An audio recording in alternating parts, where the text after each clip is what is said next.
Okay, welcome back to 4K Tech. Today I'm going to show you how to replace the batteries on a KWIKSET lock. On this particular lock, it's super simple. All you do is push up, and this comes off. Then there's like a little handle. You just pull up like that, turn it around.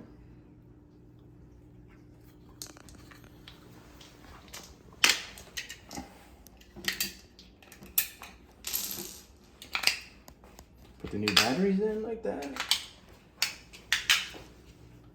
Then you want to put it back in, just like this. And the cover just slides right back on. Boom, done. Thanks for viewing. Please subscribe.